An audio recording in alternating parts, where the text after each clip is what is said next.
As a fitness content creator, I never thought I would get to the point where I was like, I'm so busy with work, because I do fitness for work, that I couldn't get a workout in.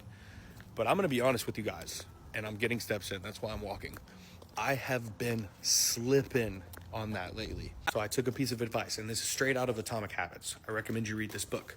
I reduced the friction for me to make that excuse. I bought a home gym.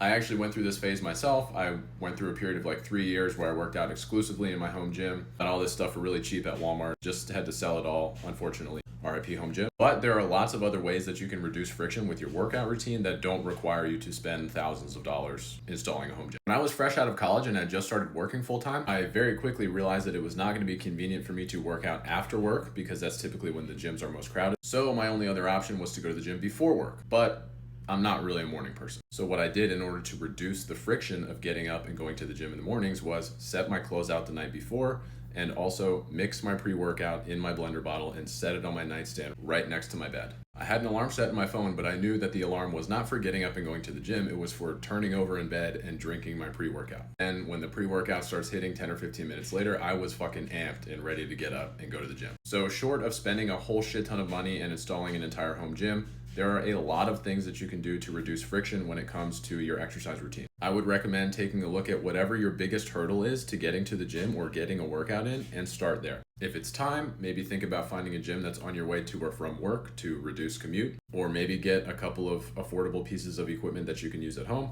Or if you're anything like me and the morning is the best time for you to work out, but you just can't get yourself out of bed, maybe try mixing your pre-workout and putting it on your nightstand. Hope this helps.